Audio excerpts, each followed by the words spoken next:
Today, I continue the conversation with Kevin Anderson, an internationally acclaimed climate researcher and speaker who tells it like it is.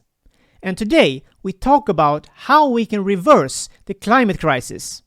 Join us for an inspiring conversation. This is the Evolution Show.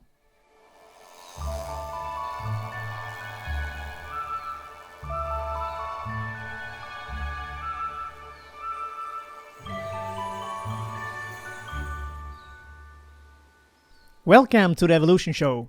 I'm your host, Johan Landgren. The Evolution Show is all about connecting the dots to see the bigger picture and address some of the biggest challenges and opportunities of our time. In the previous episode, I talked to the internationally acclaimed climate researcher, Kevin Anderson, and we faced the biggest challenges when it comes to climate crisis. How can we address them? And we looked at it from a broad perspective. And today we are going to focus on reversing the climate crisis. Can we reverse it? And in what way? So I welcome you back, Kevin Anderson. Yeah, it's nice to be back. So today I thought we could dig into the details a little bit on the positive side. What can we do? And also, of course, the challenges, but what can we do to reverse the climate crisis? And what would it require? Because you have said, as we talked about earlier, it's a daunting challenge, but we still have those 5%, or we still have the opportunity to take control. So I would like to talk about starting with that. In your perspective, if you look at reversing climate crisis, you said you've been talking about that there's ample space, for example, to grow trees in the world. If you look at the planet, I've read there's still opportunity to grow a lot of trees. What do you say about that? Is that a way forward? Could we grow a lot of plants? Is that part of the solution? I'm reluctant to say it's part of the solution, but I am very enthusiastic about us growing a lot more trees and having a big increase in biodiversity. I think if we're going to try and solve the problem, particularly the emissions from energy, by using natural forms of sequestration, whether that's the trees or other forms of biomass and photosynthesis, which absorbs carbon dioxide from the atmosphere, I think that's really problematic. Because that means that what we will do, and what we already are doing, is locking in ongoing high carbon infrastructure with the promise that somehow in the future we move that carbon dioxide via various forms of natural sequestration. That's not to say I'm against us pursuing natural sequestration. I think we should look at these things. We have to recognise they're much more complex than we normally assume. So when you're planting trees, are you planting them in land that's existing forests, or that had forests recently, or had forests many years ago? Because that will change what the soil constituents are. If you're looking at reforestation of areas that were very recently deforested, yes, the soils may be appropriate. If you're looking at areas that haven't seen forests for a long time, it may be that you actually cause more emissions from the soil than you would gain from the trees. You also have to concern yourself that the trees will take a long time to absorb lots of carbon, and that in that time the climate may change. The social fabric of the society may change. They may be chopped down and turned into firewood. They might be turned into furniture or for timber, which may have some merits and benefits, but in other ways they're not necessarily running to the full time by which they would have absorbed all the carbon that was planned for in the first place. So these substitution of action today for natural sequestration in the future, I think, is really problematic. But I would like to re-emphasize I'm very enthusiastic about us significantly increasing biodiversity, and that includes, of course, increasing forestry cover. Yeah, and just to go a little bit into detail, there are people. I knew a startup, for example, in Sweden that they're developing hemp to build insulation in housing and so on. And the thing with hemp is that it can actually grow very fast. So I know I'm totally agree with you that, for example, to grow a tree that takes 20 years before they can store a significant amount of carbon, that's not kind of a sustainable way. But perhaps hemp could be at least a part of it. Yeah, I'm all for us looking at this. In fact, I was looking at a house recently in Wales that was it wasn't hemp. I'm trying to remember which material they were used. It might have been miscanthus, but there was some form of sort of fast-growing biomass that we're using there to insulate an old terrace house. So yes, there are certainly things that we can do like this, and that's good. It's also good because it substitutes in that case for polystyrene, which has a whole host of other environmental implications. So yes, let's do those things, but let's not assume that compensates for us expanding a road network or building more runways and buying more aircraft. That's my concern. If anything, the emissions that we can absorb via natural sequestration help us compensate for the ongoing emissions we will have inevitably to some extent from agriculture. But they should not be used, in my view, as a substitution for eliminating all emissions from our energy production. No, and that's a good point. One have to be clear on that. That I think a lot of people, they look at the silver bullet, and it's kind of the world is awash with silver bullets on climate change, all of which are failing. Yeah. So we need to do a lot of things. But on a positive note, I would like to mention. I guess you haven't seen this because it's only a week old or something. There is a new documentary that came out. It's available now on Netflix, for example. It's called The Game Changers. And it's actually Arnold Schwarzenegger and Jackie Chan that's behind it. It's not the typical climate documentary. It's actually about health and plant-based food. And they encourage people, in the whole documentary is about encouraging people to go plant-based, fully plant-based, and all the health benefits it has. But when I saw that documentary, I thought like, wow, this, if you look at the agriculture production in the world, it's actually the second biggest emitter. After you have the power industry, the coal and everything, it's actually the second biggest. And if we can change the agriculture production towards more plant-based, we could significantly, hopefully, decrease the emissions as well. And I encourage people to see that documentary because it's both fun and interesting. It's basically just a lot of doctors and research and everything showing the health benefits by going plant-based. But put that aside, if you follow the trend as we see now, people are going more plant-based, at least small steps in that direction. Could that be a way, perhaps, if we change our diet towards that, could we affect the emissions that way? We certainly need to get the emissions down from agriculture very significantly. We know broadly what to do, and that is, as you pointed out, it's very much driven by diet. There are certainly things we can do in farming as well. So low-till methods, when we plough a field, we release some methane. So there are ways to have less ploughing, or no-till methods, as they're sometimes called. There are different ways of how you put the fertilizer on, depending on what time you put them on, what sort of fertilizers. But even if they're organic fertilizers, then you're still going to get nitrous oxide emissions, N2O emissions. So and these have a long lifetime in the atmosphere. So even if you move to a plant-based diet, which I certainly would significantly reduce our emissions, and even if you make the argument that we don't say you have to become necessarily vegetarian or necessarily vegan, but that we have meat far less regularly, so it becomes more of a celebration. And if you are going to have meat, try to avoid having typically red meats, ruminants, animals with two stomachs, basically. So if you move from sort of sheep and cows towards chickens and pigs, you have much lower emissions. But I don't want to stray into the wider set of reasons for why we should move from one diet to another sort of diet. I'm trying to focus purely on the climate implications. And there, we need to eat far less meat, change the types of meat we eat, and move to more plant-based diets. But even if we do that, you're still going to get a lot of methane emissions and nitrous oxide emissions, and particularly if you're trying to increase yields as we get increased population.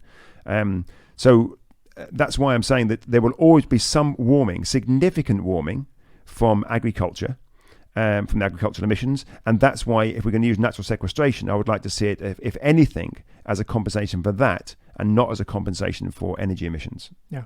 Not so long ago, we had two medical doctors here, and we talked about climate in the health sector, how they can change. There were an organization called Doctors for the Environment here in Sweden, and it's interesting when I researched that.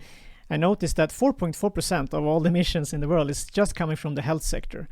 And in the US, the number is 8.7. So that's a huge opportunity, I think, to work with the health sector. And it's perhaps a sector we're not looking at so much. And as we have talked about, we need to work with all of them. Together, we could hopefully change this. So have you looked into the health sector? No, we have started to engage a lot more with the medical profession because of the whole suite of crossover issues related to climate change and health. So right from things like heat stroke, if you look at some of the poorer parts of the world where they're rapidly trying to industrialize or develop, depending on how you view these things, that if they're operating in countries that are very, very warm and hot countries and they're going to get considerably hotter, then there are big issues for manual laborers working in those countries. So there are big sort of health implications of ongoing climate impacts. Then there are obviously impacts to do with changes in disease profiles and vectors and things like that. And then we've got obviously heat waves and droughts and so forth around the planet. So there are lots of implications of climate change impacts that play out across health. It'd be interesting to see those numbers you were saying before, because I guess that those emissions are not so much from health but from unhealth. Yes. Yeah. So in fact, exactly. That's my point. Kind of going back to going to plant-based. If we can change our lifestyle and our diet towards less meat, much less meat, just healthier lifestyle. I mean, we look at the massive increase in type 2 diabetes that is now starting to see in somewhere like even the UK here, that's occurring within children. Children having type 2 diabetes. This is not a genetic issue. This is an environmental issue. So there are plenty of things that we can do which work both in terms of good from a climate perspective and good from a health perspective. But of course, that's also, I mean, I'm not saying we shouldn't be doing any of these things, but if people live longer, healthier lives, that could also mean they spend more time retired, and that could also often mean more emissions, or at least more resource consumption. So it doesn't get us away from the idea. We also have to still raise some sort of serious questions about what is living a good life. What does that mean in a world with 7 to 9 billion people? Obviously, when we talk about reversing climate crisis, we have to mention some of the technologies that are mentioned a lot, and it's carbon capture and storage, often mentioned. There are projects, I know in Canada, for example, they have introduced it already, but it's not in a large scale, more like pilot projects still. And they're often mentioning Norway, and there was a recent article in Sweden, when there's a company now in Sweden that wants to collaborate with, sending a lot of carbon basically to storage under the Nordic Sea and so on, but it's not there. So what do you think about the carbon capture and storage? Should we carbon capture and storage, which we don't have anywhere in the world on power stations of large scale yet. The example you gave, I think, was probably the Boundary Dam one in Saskatchewan in Canada. It's about 110 megawatts, so about the tenth the size of a reasonable sized power station. It's captured somewhere, I think, about 40% of the carbon that it was estimated to capture. There have been lots of technical issues there, particularly with the fluid, the amine scrubber fluid they use that absorbs the carbon. So lots of technical issues around that.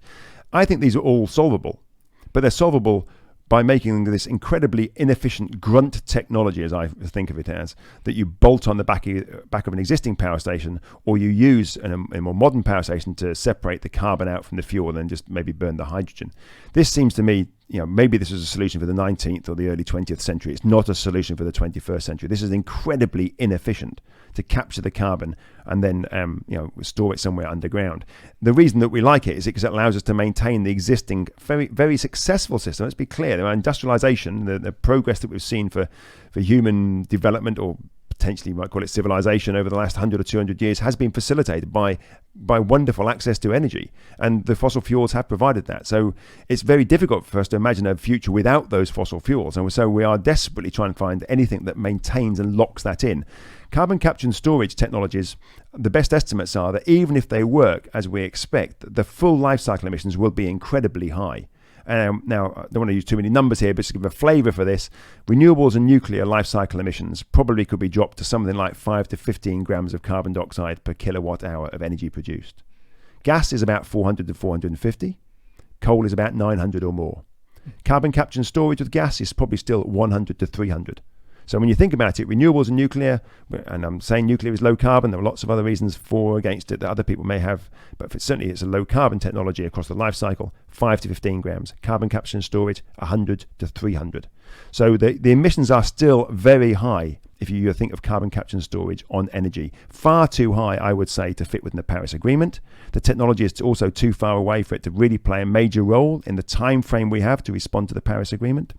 That's not to say that we shouldn't use carbon capture and storage on some industrial processes like cement and potentially steel as well, where in fact you don't have all the energy penalties. When you put carbon capture and storage on a power station, the power station is probably 10 to 25% less efficient. So you have to get that much more coal, oil or gas out of the ground. Yeah. It is a grunt technology that locks us in to 19th and 20th century fossil fuel use, and we need to seriously think about moving away from it. Yeah, and I mention it because part of it is it's mentioned a lot of media and so on as a solution, but also because IPCC has said that it might be necessary, and you have mentioned that in certain applications we might have to do it. I'm not sure in what scale they're looking at and so on, but they're probably looking at, they're realizing that we have this 5% chance, so we might have to look at in all kinds of solutions. They have a huge, most of the scenarios that feed into the IPCC have a huge amount of carbon capture and storage and of carbon carbon capture and storage with biomass, so burning plants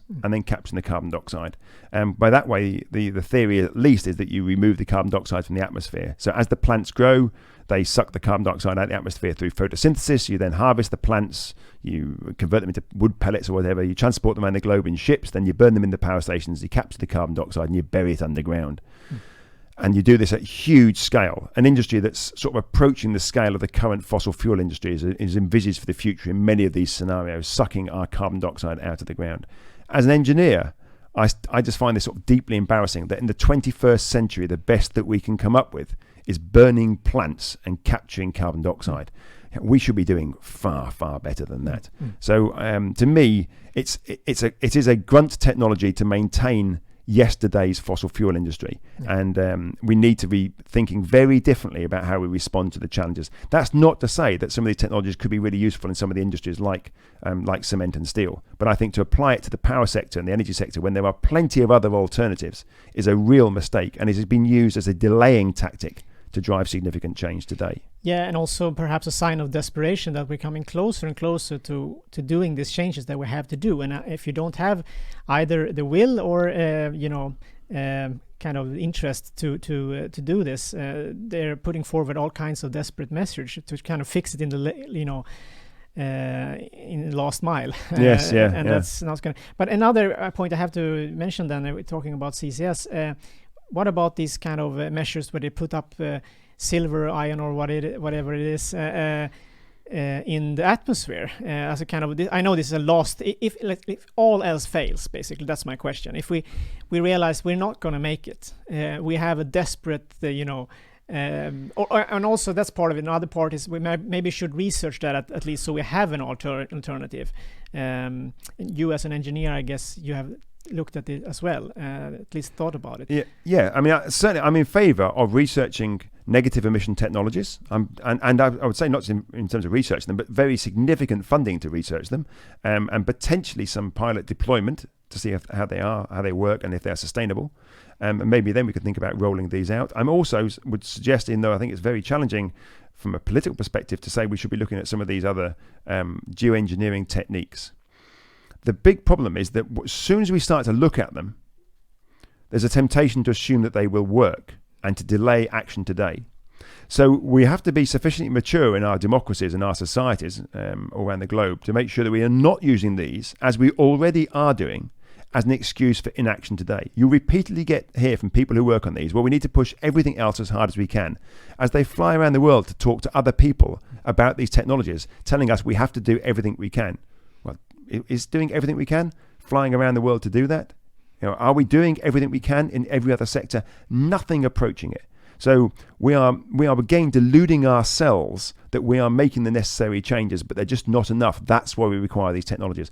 Nevertheless, I think if we are going to, I think we need to seriously consider these technologies whilst being much more mature about driving real mitigation at home. But that is a difficult challenge to hold those two positions together. We already see that in the UK with our own Committee on Climate Change, when they were asked, well, what do we need to do for 1.5 degrees centigrade? When you look at the details in the report, which most academics should have done but have not done, you see the most significant, they simply turned the dial that said negative emission technologies. So they've had a 40% increase in their assumption about negative emission technologies to make their calculations fit with the Paris Agreement. They haven't said, let's stop airport expansion. Let's have no more shale gas development. They haven't said those things. They've said, let's have more negative emission technologies. So I think we are already seeing the policy realm changing because of the prospects of these future technologies, which are highly risky and may not work. No. If we look more concretely then to people, the people want to know what can they do individually or as an organization or company. I mean, if you look at children, for example, in schools, could one way be to, we see that happen in some places, but encourage children to learn about the need and opportunities with planting trees, for example, because there are many benefits with planting trees, not only for the climate. You have preventing flooding, you have flooding and a lot of things, and it's a small thing, but still I think we need to, because it kind of builds in or supports other it sort of sends the signal that we need to work with a lot of things and build and supporting kind of planting trees is one way to do it, and we need to let the children know that this is something we have to do now and so on, because then they will put pressure on the parents and so on. Yeah. Again, I think I'm really supportive of us within our schools talking about nature and about the wonders of nature and about our relationship with it. But seeing trees as purely an instrumental part of nature that we can use to help solve our problems, I think is itself a problem. I think we need to, particularly as climate change is just one facet of sustainability. In fact, many of the other sustainability implications are going to be much more challenging, but we have longer to deal with them. The reason climate change is important is because it's a cumulative problem, and we have very, very little time to address it. Yeah. But once we've addressed that, it doesn't make us sustainable. We then have all of the other sets of issues, and trees and biodiversity and nature more generally are things that we need to be much more in tune with and thoughtful about and embed within our thinking about our role within the world as well. We are part of nature. We're not abstract from nature. We have tried to abstract ourselves from it and failed, and that's why we're having some of these problems. So engaging school children, but not just school children, engaging ourselves with thinking about the more than human world and how we link to it. And clearly it provides a language I don't like that economists typically use, ecosystem services. It provides these services, but I think we have to think of nature as being much, much more than that. It's a much richer part of our lives than simply providing services. Yeah. Much of the real beauty of the world in which we live still we derive from that nature that is around us. Yeah, I can mention E.F. Schumacher. He wrote this fantastic book, Small is Beautiful, yes, and he distinguishes between the primary economy and the secondary economy. And primary economy is basically nature, and everything we manufacture from commodities and so on comes from nature. So once we can't do that anymore for some reason, what we call economy is no more. Nature is the economy, and it's to separate nature from what we call the human-driven economy is just bizarre, actually. Yeah. But that's a side note. Well, it is interesting. But I think economy comes from the Greek root oikonomia, which is broadly stewardship of the household. Yes. There's a very different view to the modern version of it, which is I think it was referred to in Greek as krematistics, which is this idea that it's the acquisition of wealth. Yes. So this shift from stewardship to one of just making money, I think has been the real problem. So economy in its traditional form, I think, is actually probably quite a good way of framing society. I see what we have now is not economy, but it's finance, and they're very different things. Yeah, and you said stewardship, and stewardship implies that you have limited resources. Sort of. Yes, it's also, we have to be quite, stewardship is also quite, perhaps sometimes it can be seen as a sort of Victorian colonial view of nature. So we have to think of it in some sort of modern interpretation of it. That's a semantic discussion for later, perhaps. Yeah, definitely. But interesting. But we have to mention transports as well. In Sweden, we have been very slow on the electrification of the heavy transports and also the vehicles, the cars and so on. If you look at our neighbor Norway, for example, they're far ahead of us. Put aside their oil production and so on, we have to recognize that they have done a great thing from the state's point of perspective. You have made a lot of things easier for people to own an electric vehicle, for example. I'm not saying it's a solution, but I still think it's part of it. It's important to have at least sort of in our transition from let's say A to C. We can't just jump across B and think that people will just go everywhere in a diesel truck or diesel vehicle. But that's another story. Yeah, I do think it's one that does need unpicking, I have to say. I'll come back. I'll just phrase my question. You feel free to do that. But should we encourage, for example, public transports lowering fares and so on? That's my question, actually. In Sweden now they're actually increasing. Yeah. So there are no public transport. We have a lot of trains and so on in Sweden. So we had, at least in the big cities and between the cities. What about that? Yeah, obviously, in some way you've got to balance the economic books of a society. But I see transport as basically being a service, and really we shouldn't see it as something you necessarily want to make profits and money out of. Now, obviously, you've got to invest in that, and that requires some funding and some resources to come from somewhere. But I think the profit motive for something that's a very clear service that facilitates the rest of our society is possibly not helpful. So yes, there is a big issue, I think, about access to transport. So some people cannot afford transport, or don't have their own car, so they need to have access to public transport, and that has been a problem. Maybe less in Sweden than some other countries. So I can't comment in detail about Sweden, but certainly in somewhere like the UK, not only are some people in fuel poverty in their homes, but they're in fuel poverty in relation to access to transport. So I think we have to be aware that when we put the prices of public transport up, People like me can afford it, but other parts of the society often cannot afford it. So I think there are, again, these equity implications play out. So yes, I think we need to seriously think about how do we have a transport network and system that gives wide access to virtually everyone in society to use that appropriately, and that is actually low carbon. And that may mean, when you think about it, really, at the moment we spend an absolute fortune on our private vehicles that we drive, whatever it might be, 5 to 15,000 kilometers a year, and the rest of the time these vehicles are just sat stationary. That's a huge investment. That investment in transport infrastructure, that's what it is. That's part of a very inefficient transport infrastructure. That investment could be made available to make sure we have public transport for all of us. Yeah. I also have a question from a local Friday for Future group, actually, that they asked me to send to you or ask you. And the question is the following. How can we continue to convince people that are not already convinced? That's part of it. And Fridays for Future is a group of people that are already aware of the problem. How can we reach out to more people and increase the awareness and mobilize people to become more active? We are running out of time, and the next UN climate conference, big things need to happen if we are to make it. That's their question. Well, I mean, I think, to be honest, I'd say that they're probably the best people answering that question. The Fridays for the Future, Greta Thunberg, Extinction Rebellion, the flight shame issue here in Sweden. These groups, one way or another, have had much, much more purchase on the political process, on the commercial process, and getting involved with companies and so forth than the climate academics have had. I think they need to carry on doing what they're doing. Look to themselves for what they're doing. I would, this would be my view, just keep it generally non-violent. But I think they have been incredibly successful in almost, in little more than 1.5 years, mobilizing and opening up a debate that has been closed for the last 20 to 30 years. So I think they're doing an incredible job already. And for them to look for expertise elsewhere, I think they need to look to themselves. They are the ones that are demonstrating how we engage more widely. So keep up the integrity of their message, keep up their strength and support for one another. And I think that they are bringing lots of the public with them. Certainly some of the survey data that I've seen from the UK, and I would assume it's for other places as well, shows much more engagement with issues of climate change by the public since these groups have started to have their vociferous and well-informed campaigns. Yeah.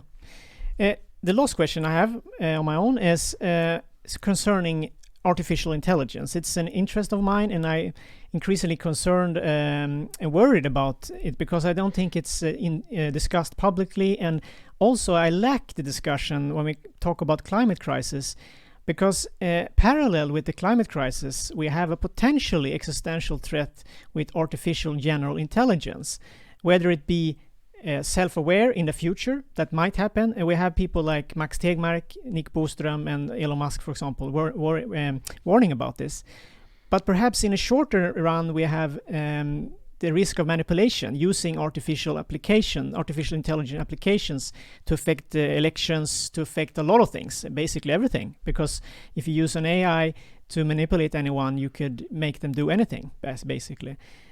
So have you considered how the artificial intelligence development can affect our efforts in fighting to combat climate change in terms of technology and so on? But also the other aspect, the bad aspect, it's hard to discuss, of course, but I think we have to talk about that AI can affect the outcome even of our climate crisis. Because if I look at what I'm reading now, things are happening in an exponential pace that we might see technologies that we couldn't imagine, you and I couldn't imagine today, but with the help of artificial intelligence might be possible in 5-6 years. So have you thought about that? It's a very tricky question, but I think it's an important one. That's a huge issue, and I have to say I'm no expert on artificial intelligence. I think we have to, firstly, my understanding is that it's unlikely we'll see it within the time frame that we need to reduce our emissions by for 1.5 to 2 degrees centigrade of warming. So we are talking about, for wealthy parts of the world, being zero carbon by about 2035 to 2040 at the outside. So, and given that most of that reduction has to occur in the very near term, it would be a little bit later for the poorer parts of the world, 10 to 15 years later. But if you put those two together, that for energy, they need to be zero carbon in that time frame. As I understand it, we won't have major AI rolled out in that period. Nevertheless, I think we will then have to think about, and I understand this is already happening to some extent, we have to think about the ethical implications of how AI may play out. What are the legislative and regulatory frameworks that we put around that? So we try to think of those things in advance, which is challenging. We don't know what these things are exactly going to look like, but to start to think about their role within our society, I think is very important. But also not to just fear them, but to look at opportunities that may exist there. But I think you raise interesting questions. If these things become in some way self-aware, and I understand that that's a long way off yet, but if that happens, that asks questions about their rights and their responsibilities, I suppose, as entities that perhaps we then have to think of as some level of equivalence with us in our society. But before that, I wonder whether the fact these things they could be used problematically, but they could also be used in some sort of benefit to help us with some of the issues that we're trying to face today, whether that's when you go to the doctor, the obvious things, when you go to the doctor's read 3 or 4 papers, and she may not be aware of some of the other stuff that's out there. But if you have some other form of gleaning all the information that's being gathered, perhaps that can help us with a better diagnosis and prognosis. So there are ways you can imagine that helping, and it could be helping in areas of climate change, but you could also see that being used detrimentally as well. Yeah. So as I say, it's not my area of expertise, but I think what we should be doing, and I think as I understand what we are doing, is start to think what the implications are, which could be quite profound for society. But on the technology point, people always think we're now using these modern technologies. We have to remember that when I pick up my mobile, my iPhone, that iPhone is being powered by steam turbines invented in the late 1900s rather, by Charles Parsons, or James Whittle's jet engine from 1936, or Mercedes-Benz diesel engine from the late 1890s. So though we see these modern technologies, actually what we have not done yet is even escape the technologies of 100 plus years ago. So I think the world is not quite as modern as we often couldn't agree more. I will just before we finish that question and move on, I thought I want to concretize this a little bit. I totally agree that we don't know, and that's something that Max Tegmark and others are talking about, the self-aware part. But we don't have to think about that, because right now they're exchanging chairmen and so on in actually insurance companies in Japanese with an AI. And what for me, I think about it more as a change of our decision making. If you think about in a couple of years from now, we have to do a radical move, let's say, for the climate crisis. If you say that the new AI in this case will have made this suggestion, this idea, this decision, I think it can be this case that we legitimize decision making that would not be acceptable today, because we move the responsibility to the AI. And if we do that, it might be acceptable to take decisions and make changes that today would not be possible, because then we will have this discussions between responsibilities, parties saying this and this, different interests and so on. It's a complicated one, but I think that's what I wanted to raise, that even before we have AGI, artificial general intelligence, if we have that, we have to consider that the AI will change a lot of things when it comes to decision making as well. Yeah. And this affects in turn our view and perhaps how we address the climate crisis. Well, it does, but I mean, without AI, I think we're doing a pretty good job of coming up with all sorts of mythical solutions to climate change. Yes. So in that case, I mean, if you're trying to compare, if AI came up with its solutions, whatever they may be, would they be any more or less realistic than relying on an industry that doesn't exist today, coming out the same size as the fossil fuel industry, to suck our carbon dioxide out of the atmosphere at some point way in the future when people like me are either retired or dead? I'm less concerned about AI at the moment than by humans actually coming up with and a particular group of wealthy, typically white humans in the northern hemisphere, coming up with solutions to climate change that are hugely problematic, and being simply accepted by lots of the policymakers because it fits within the norms of the status quo. So I think that is very concerning. If AI threw a spanner in those works, then I think I'd be welcoming AI, to be quite honest, because humans have done a pretty good job of failing so far. Yeah, and I totally. There are two parts of it. I mean, it could be a great thing if we use this in the future, the AI and so on. But I'm just saying that we have to be aware that it might add an element to the equation that we're not thinking about today. And I lack this in the discussion sometimes with the climate crisis. And my point here is that whatever we face the next couple of years, we should always throw in AI as a part of it. We should not forget that it might change and affect a lot of things, either good or bad. And if we isolate that and think that's not going to happen or it's not part of it, I think we will not see the scenarios. We can't make a realistic scenario. So that's just my point. I was just want to throw it in there to be part of a kind of the discussion. But thank you so much again. I think we have touched upon a lot of topics here, and I hope you enjoyed this. It did indeed. Yes, well. we could go on for hours after this. But yeah, I think so. Thanks you for an important conversation. And again, I want to emphasize that your message is that we still can fix this. But we have to collaborate, and we have to contribute big and small, and that every kilo. As always, we appreciate your feedback. Was it good or bad? If you want to see the videos as soon as they come out, consider subscribing. I hope to see you in the next episode on Monday.